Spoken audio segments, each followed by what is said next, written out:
great philosopher of our modern day, one Kanye West once said, we're all self-conscious, I'm just the first to admit it. For him to admit in a song that he's also self-conscious, even though we can look at him and clearly think like, oh, he's got it all figured out. When you lean in to that self-consciousness, and again, you put in the work, the universe wants you to win.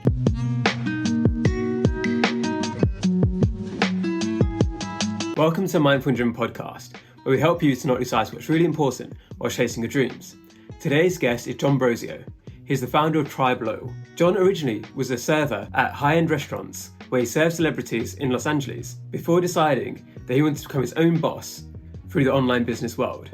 And has achieved this and much more. He's now an established online writer with millions of views and thousands of followers. His mission is to help other people to achieve the same transformation that he achieved himself, going from a job which didn't really make him happy to something that he loves and has full control over. I hope you enjoy listening to today's episode. Welcome, Jon. It's great to have you on Mindful and Driven. Hey, good to see you, Amar. Thanks for having me. So the first thing I ask all my guests is, what's some common advice you disagree with? So I think that's a pretty cool thing to talk about. I highly disagree with you need a formal education to be successful in this world. And part of the reason I believe that is I work for myself as an entrepreneur. I am a writer by trade, that helps my entrepreneurialism. And most people, when I say that, they think, oh, you went to school for English or you went to school for writing or something like that. I went to school for business. I got fired from the only job in the business realm that I had. And now I've been able to make something of myself where I had to teach myself. It wasn't something that, I was given this plan, I was given this formula or education that said, hey, this is how you do it. It was pulling the metaphorical machete out of my back pocket in the jungle and hacking away, making my own way. So I think there's too much opportunity out in this world that if you're just courageous enough to look for it and even more courageous enough to take a chance, there's so much you can do that you don't need. Of course, unless you're going to be a doctor, maybe an astronaut, something like that, you probably need a formal education. But for many things, you don't. Yeah, I completely agree. And I've got a similar background to you. So I studied economics at university. Then I went into tech consulting for 7 years, which doesn't really have anything to do with my degree. And then now writing is a big thing too. And it's the exact same thing. Like I have no formal education or even real experience in writing. So my economics degree was mainly maths, to be honest. And when I was working in the tech world, I wrote the odd blog for my company, maybe 5 in 7 years. But it wasn't where I built up the skills that I needed to be a writer or a storyteller. And that's where I think sometimes people don't think about experience in the right way, because writing, working in business, it's about how you look at the world. It's not just about experience in that particular area. So I've talked to so many people over the years. I've traveled, I've done different things, and so have you. That gives you a unique perspective. And that's your experience. And that's what makes you interesting. And it's what helps you succeed. So the formal education can help in some aspects. But in the writing world, as long as you've got the basics down and you can use different software to help you, that's more than enough. Like you don't need to know, I don't know the difference between a proposition, a preposition, and all that kind of stuff. I have no idea. And so, but that hasn't stopped me and hasn't stopped people from enjoying our writing. Well, I know, and I'd be curious to hear, I guess, your viewpoint. Whenever I write something, whether it's for my audience or for a client, when I'm doing ghost work or freelance work, there's this voice in the back of my head that tries to trick me into saying this isn't good. You should give up. You should pack it all in and go get something that's more comfortable, until the client or the audience reads it and goes, oh, this is awesome. Thanks for sharing it, or thanks for providing this, piece of work. And it's okay, I just needed that reminder. And I don't think it's just unique to writers. I think creatives, engineers, probably programmer, anything that you're creating something, there is that level of doubt that's going to be there.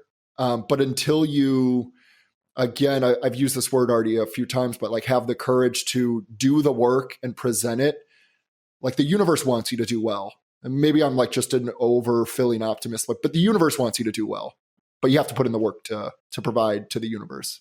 I think a lot of people struggle to do something which they're really passionate about because of that little voice in your head, like you said. And because we're sometimes our own worst critic, and with writing and with whatever I've done, dancing, anything in the creative space, often I view it in a much worse way than other people do. And so I completely understand the way you look at that.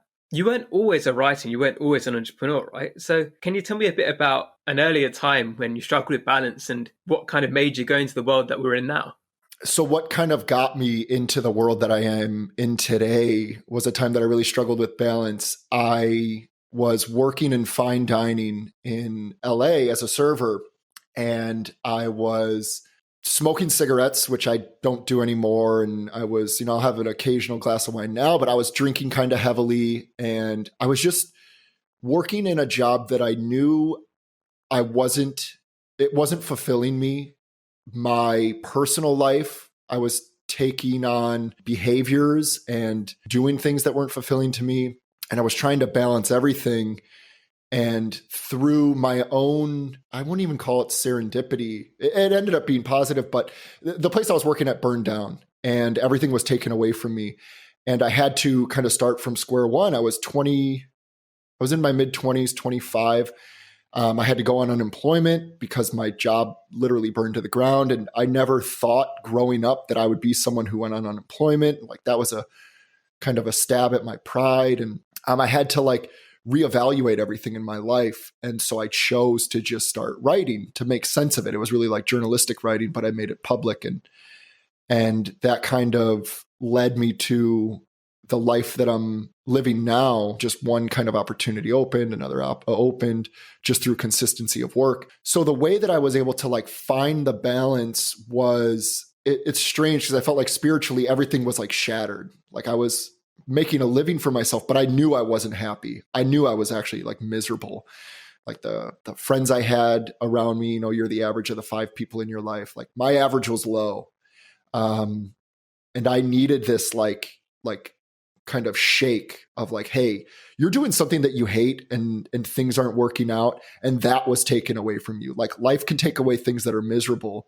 So at least try something that you enjoy. And I've always enjoyed creativity and writing. And so that helped me kind of see how to get back to finding balance, was taking a chance on something that I enjoy when everything else was taken away. So I remember from previous conversations we've had that what you did before you were working in this high-end restaurant, it was in Hollywood, right? So you had all of these different people from crazy backgrounds that you'd mix with. And that was an education in itself, right? So even though you might have hated that job, you still learned things there and it still helped you with your storytelling and some of the ideas you've had. Because I know I've read some of your stories in the past where you've talked about some of the experiences you had.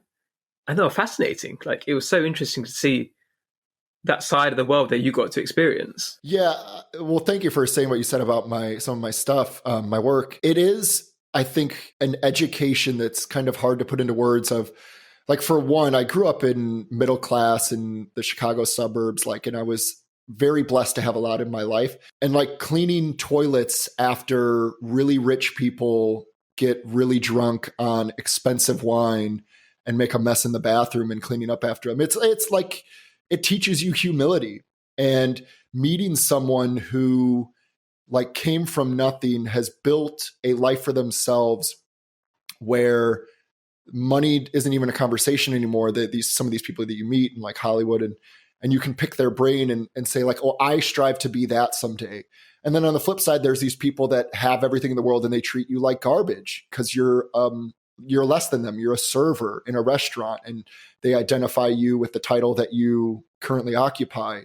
Those lessons, I think, again, they're outside of formal education, but they have led to success in my personal life. I can speak for me. They have led to a viewpoint, an experience that I think translates to the work that I produce. And I don't know if I would be where I am again without those trials and tribulations and humility, or just seeing what's possible in another individual and the work they put in, and spending 2 hours kind of orchestrating their dining experience and getting to know them. So, yeah. How long has it been now as a writer and in the creative world for you? So I've been writing since consistently since 2017. So we're going on 5 years, and actually I made nothing probably the first year and a half, it was just like, okay, let's just keep exploring. Like my life is really different right now. I monetized in 2018. I side hustled for a few years still. I was working in different restaurants because it's really easy, especially if you're familiar with food and wine and just hospitality. It's easy to find a restaurant or a restaurant job, especially in LA. And then I went full time almost 2 years ago, and haven't looked back. Like it's one of the hardest things I've ever done, but it's also one of the most rewarding things I've ever done. To be able to be in control of your own financial destiny to some degree, to do the work that's fulfilling and meaningful for you, and have the freedom. I'm sure you can relate to that. So, what was the trigger that made you leave the restaurant industry and go full time into what you were doing? Did you have a sense of struggle there to give that up and to fully back yourself, or were you just ready? I was getting into my late 20s. I'm 30 years old, and it was, do I want to be doing this for the rest of my life? Like, if anyone listening has worked in, it doesn't even need to be restaurants, but like the service industry, it's, you get home at sometimes 2:00 in the morning, depending on what your roles and responsibilities are, and your knees are killing you. And it was like, at a certain point, like I can't look back. I can't keep doing this because I knew I didn't want to own my own restaurant. I have so much respect for the people that do, but now it's still kind of weird, but I love having a Saturday off, because when you work in restaurants, like I was working in restaurants for so many years, you don't have those days off. And I want a family one day, and I want to, like, it's very Norman Rockwell, but I want to like throw a baseball around with my son. And like, if I'm working all day Saturday at a restaurant, like you can't do that. And so it was looking forward in my life of like, who do I want to be? What do I want to have? And do these things line up? And they didn't. And it was like, okay, well, we're going to put a lot of responsibility in making this business work because it gives me that freedom. And let's not look back. And so far I haven't. Hi everyone, I hope you're enjoying the episode so far. I want to take a quick break to ask you to check in on yourself. There's many people struggling with balance, and there's nothing to be ashamed about. The tips that my guests and I share can hopefully help you along the way. But if you already feel overwhelmed or burnt out, it's probably best that you ask somebody for help too. For some, this might be a friend or family member, but others might feel like they have nobody they can talk to. If you're one of these people, check out the link in the show notes. It's for United for Global Mental Health. They've got helplines all across the world with people willing to listen on the other side. It's important to let somebody know how you're feeling. Now, back to the show. From what I understand, it's going really well for you now, and we're both doing the same thing, right? Where writing was maybe our route out of the world that we were in, but now we're opening up into other opportunities. And for somebody listening today, it's, you don't necessarily know what the opportunities are going to be that will make you get up in the morning, right? It's where I never thought I'd have a podcast. I never thought I was the kind of guy to do this. But now I love it, and I get to speak to people like Jon and the guests that come on. So you can create the path as you go along, as you have as well. And what's happening with you now? So you've been full-time for a couple of years, and I know you've got digital products and other things going on. Do you find you have the right balance now, or are you still struggling a little bit? No. So there is, I think struggle is part of being human, but one of the biggest struggles I'm dealing with now, and I know you can relate to this, is having built something that, I mean, building a business is like raising a child. I'm not an actual parent, so maybe I'm a little bit speaking out of turn, but like, this is my baby.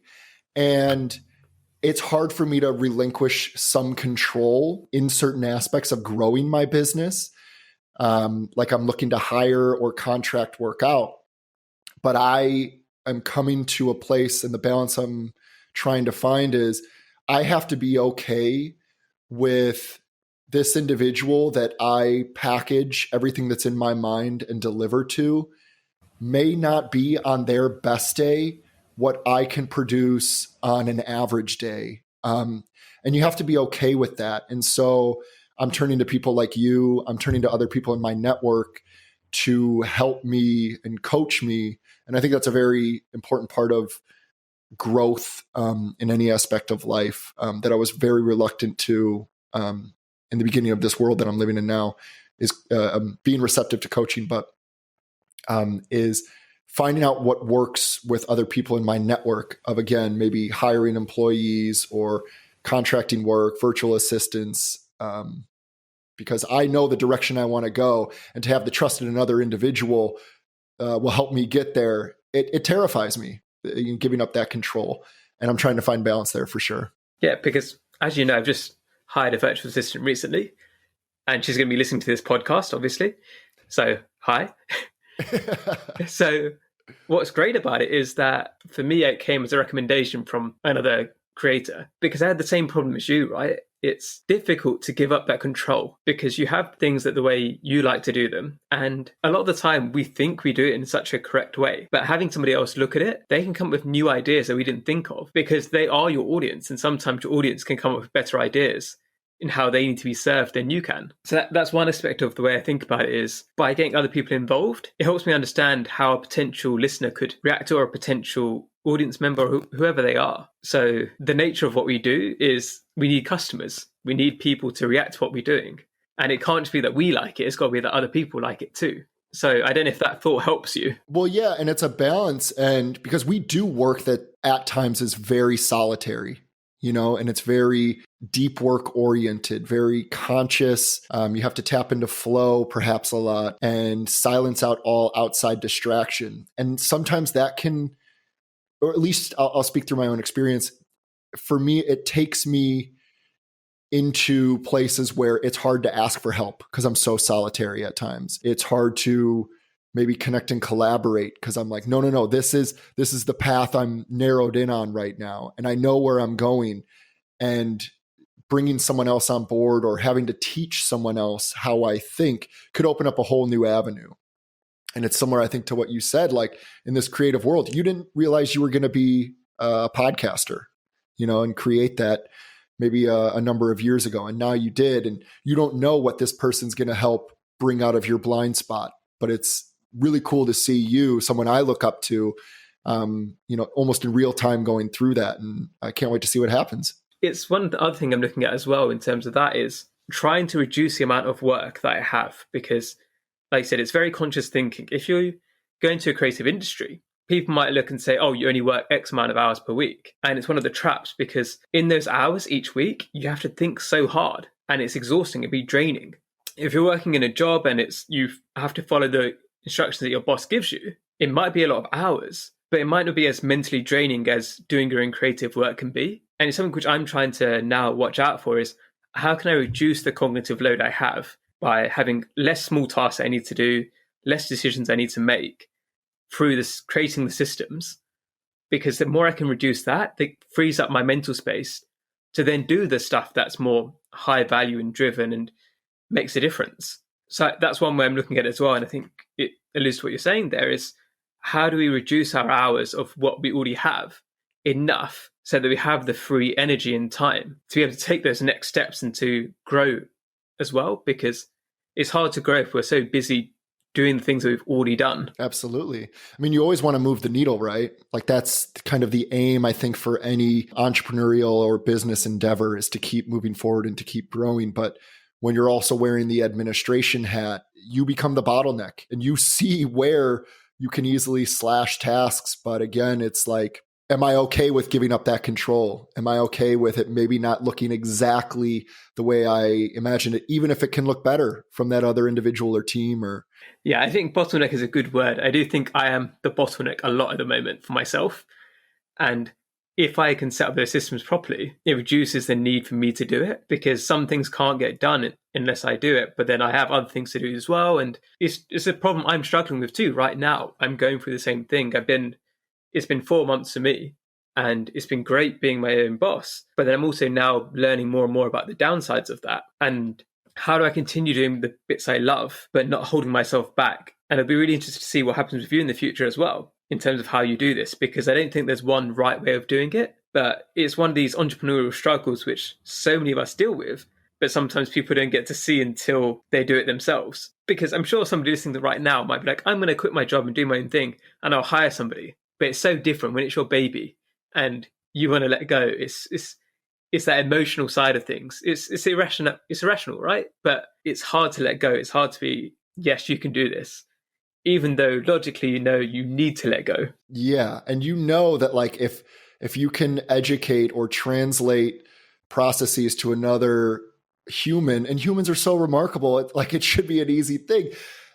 Like it'll open up so many more doors. But that to me, like in this like entrepreneurial game, like that actually lights a fire under me of people talk a lot about life as a simulation. Like I feel like entrepreneurialism is a simulation of like I'm leveling up almost on a daily, like at a daily rate of figuring out new things that I'm capable of or new opportunities that exist in the world. And it's like if I just keep following that, listening to my gut, asking for help when I need it, surrounding myself with an amazing community, like I'll be level 1,000 before too long, you know, and then I'll look back and just be like, dang, that was an amazing ride. And it already has been, you know, and I'm not willing to give that up anytime soon, even with the struggles and the times where things are hard and you're uncertain. It's such a gift to be in a situation I think that we're both in. You alluded to this earlier, so you mentioned about the dream is to be able to play baseball with your son on a Saturday. What's the lifestyle you are working towards? What's, to you, the ideal work-life balance? Yeah, I think that's an amazing question. So we kind of talked about it a little bit, where it's I'm focusing on bigger things because right now I wear two hats and it's slowly becoming like more percentage of my day as the administrative work. But it's where I'm in like full destiny of moving the needle, focusing on bigger creative things. Like, you know, when I focus on the writing aspect, it brings me joy. When I focus, I'm working right now in digital advertising, and that's a puzzle unto itself. And that like the pursuit of solving that puzzle brings me joy. And I have aspirations to do a podcast as well in the future. You know, to work on that creative project. The idea of that brings me joy. But to also have time where, hey, I don't need to tell anyone. Me and my girl are going to go to Japan for 2 months.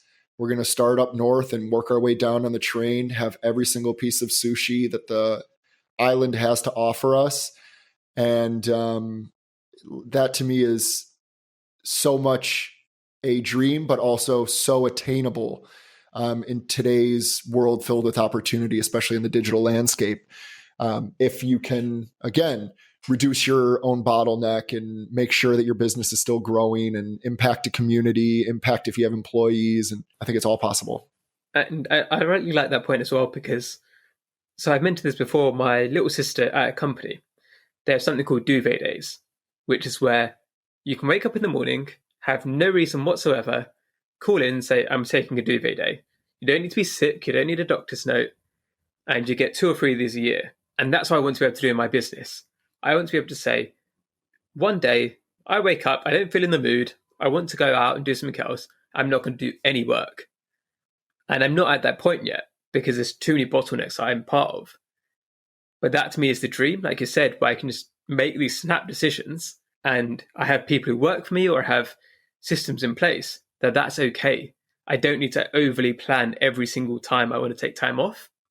And I think it kind of relates to your point about Japan. If you can do that, where you can say, okay, I'm going to go to Japan, last minute decision, and I'm confident that everything's going to be okay. That's such a nice position to be in. Wait, so you're telling me you've been doing this almost 6 months and you haven't taken a day off? No, I've taken days off, but I need to plan it in advance. I can't just decide in the morning I'm not going to go to work or I'm not going to do anything today. Got it. I have to kind of think in advance, like, oh, let me make sure I get stuff done so that tomorrow I don't have any worries. Yeah. I can't just decide on that day, oh yes, screw it, I'm not doing anything. Oh yeah, I think that would eat away at me for days afterwards, knowing like the things that started to unravel as I just, you know, took the day off. Yeah, you have to plan, okay, I got to work extra hard so that stuff's still going to happen tomorrow. So this is something I haven't really experienced yet. I haven't taken a long period of time off. Have you been doing that during your full time? So you've been full time for over 2 years, you said. Have you had an extended break yet? By extended, it would be perhaps I did like a week last year And that's really like the extent of it, but I'm still working the whole time. Don't get me wrong. Like I did a road trip last year, and like when we got to the destination, there was still work being done. Cause I just, it's like, it's weird when you work for yourself, because like no one eats unless you show up and do the work. And I don't have certain things in place where I know it's getting done or created or shipped or sent. So yeah, I was on vacation, meaning I was somewhere else. And I was enjoying myself, but there was still work getting done. I couldn't get away from it. How many hours at the moment do you think you work a week? I mean, it's really hard. I was thinking what you said earlier about like, I only work X amount of hours a day, but I feel like that's only you measuring actual output, because there are these like cerebral things that go into it, whether it's planning, forecasting, things like that I don't necessarily count as like hours worked. Though if someone else were maybe to look from the inside out, they're like, no. I put in probably every day 6 to 8 hours of like conscious work, knowing, like the way I see it, and it generally comes out to that time frame, is there's 3 like demons that face us every single day. Those demons can be health oriented, they can be work oriented. That's a lot of my life right now, is they're work oriented. And it's like, if you can slay or at least acknowledge and approach and battle plan against those 3 demons, then the day is worth your while. Then the day has been a success. And in my world, they generally take up a lot of conscious effort. It's like deep work minded things, site building, advertising right now is a big part of my life, writing, email marketing. They take a lot of work, but it's generally like 3 huge tasks, and everything else, maybe the other half of the day, is the administrative stuff that I'm looking to slay as well. So do you have 3 different demons every day, do you think? Or is it health, work, and... Oh no, most of it's like 3 work demons. My health, like, before this podcast, it's in the morning for me. Like I went for a 3-mile run. That's been pretty automatic in my life. Like health, being proactive with my health has been pretty automatic for many years now. So I don't consider that like a demon, but for another individual, it easily could be. For me, it's like the 3 demons. I try to have it be work oriented. Like it'll be, write a 1,000-word article and pitch it to a publication, in one day. Well, not pitch it. I mean, I edit it the next day once I've had a time to step away from it. But most of mine are like work related, or it's get the entire framework right now, like with digital advertising. It's get the entire audience framework set up, get my 5 ad creatives, get all the different copy, and start the testing phase over 7 days. That's like a big demon in my world. So today is the day where I analyze the testing. So it's an exciting day. Well, hopefully it goes well. Yeah, hopefully. What's one mindset shift you think that people listening today could make that would make a positive difference to their lives? When I was in college, I remember like just laughing with my friends, and then it stuck with me ever since. I made a joke, and I probably had maybe like a little whiskey in me, and I'm like entertaining like a small audience of my friends and stuff. And I was like, the great philosopher of our modern day, one Kanye West once said, "We're all self-conscious. I'm just the first to admit it." And like people like laughed because I was, of course, like painting this picture. People thought maybe I was going to actually do a philosopher. But I think that idea has held with me now for more than a decade, in the sense that this guy, who, say what you want about him, like people say he's crazy, he's mentally unstable, for him to admit in a song that he's also self-conscious, even though we can look at him and clearly think like, oh, he's got it all figured out, really hit me. Like what we were talking earlier is I still get anxiety when I create something, whether it's for an audience or a client, in thinking that the work is sub-satisfactory until I get positive comments or a positive email back, or the client's like, this is exactly what we were looking for.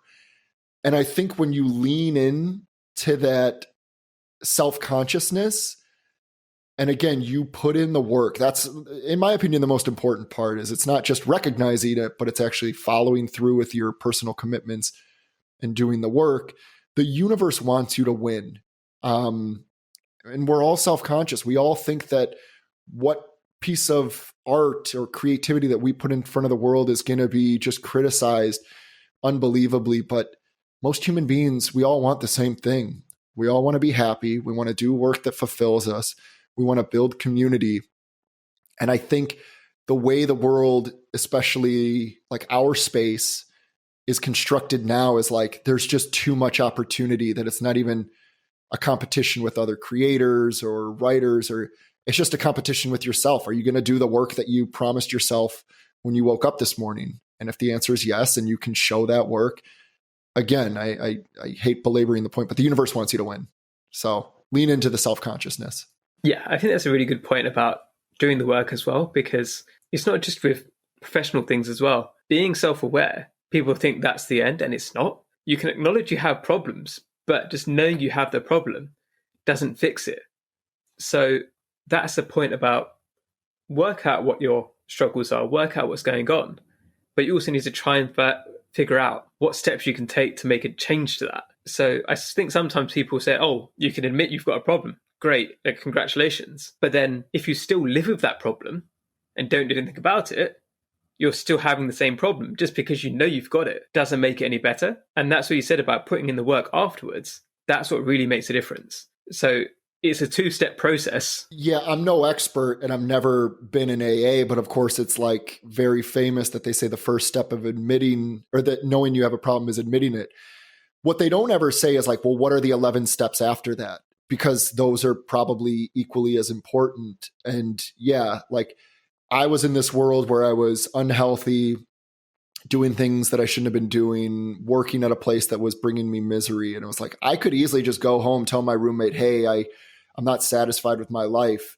And he's such a great friend that he would be like, okay, do something about it. Because it just admitting it's not enough. Like, I think people do that all the time. And then they wonder, well, why am I still here? It's because like you need to show up. I don't know if you've ever read Stephen Pressfield, but he's a writer. His like most famous work is The War of Art. He was a truck driver. He ended up like being a lumberjack in like Oregon. He was living in like a shack that didn't even have heating. And he says like every human being, while it might look different for each human being, every human being is like met with resistance every day. And resistance is, oh, I'll get to it tomorrow, or it's not that important to call that person back, or whatever it looks like. And as long as you can, again, like confront the resistance, but more importantly, do something about it and overcome it, things will start to take shape. I didn't realize that I would have an email list of multiple thousands of individuals and have a following of almost 20,000 people on Medium and all of these things when I just told myself, hey, for 30 days, I'm going to write. The world showed me opportunities as a result of putting in the work. But I didn't really have a plan, or now I have plans because I can see things more clearly. But when you're at a starting point, just show up. It's the most important thing you can do. Sometimes people lose themselves in the massive dreams. Whereas, as you said, you just shared it for 30 days. So you liked writing, you knew you were unhappy. So why not try something that makes you happy for 30 days? And I think that some people listening right now could try. It doesn't have to be writing. Maybe you enjoy painting. Why not do some painting every evening for the next 30 days? What's stopping you? You can spend 10 minutes on it. If you can find something like that in your life, who knows where it's going to take you, right? Like, we didn't realize by writing a little bit that we'd then quit our jobs and go full time and do all this other stuff. But it's just taking those first steps and then putting in the work afterwards. So you do a bit, you learn a bit, you do some more. It's been a pleasure to talk to you, Jon. Where can the listeners hear more from you? You can go to my website, tribe, Tribe, loyal.com. Anything, I have a lot of free resources, things that can get you started. If you want to enter this world that me and Amar are in, I've recently started producing on BitClout, Jon_Brosio on BitClout. And you can follow me on Instagram too, Jon Brosio, one word. I don't spell my name with an H though. So it's Jon Brosio, Brosio. I'm not too active, but if you want to see what I do in my personal life, you can catch me out there too. And the final thing to finish up on is, what's one small thing that's brought you joy recently? It was the end of July of this year into early August. I've lived on my own. And what I mean by that is like away from my family I live in Los Angeles and I grew up in the Chicagoland area. But before I lived in LA, I lived in Boston. And I've lived away from my family for quite some time now, being on my own. And in July and August, I had the opportunity, because I had to straddle a wedding for a close friend. My parents renewed their vows and my mom's 60th birthday. I had an opportunity to spend 2 weeks living with them. It was just the three of us and their dog, Jay. But it was the most amount of time I've had being like cooking with my parents and being really close to my parents for an extended period of time, even though it was only 2 weeks. First time in almost a decade. That meant a lot to me, and it brought me a lot of joy. And to see, after 10 years, I see them on holidays and random trips. To be a part of their life again was really awesome and something I won't forget anytime soon, for sure.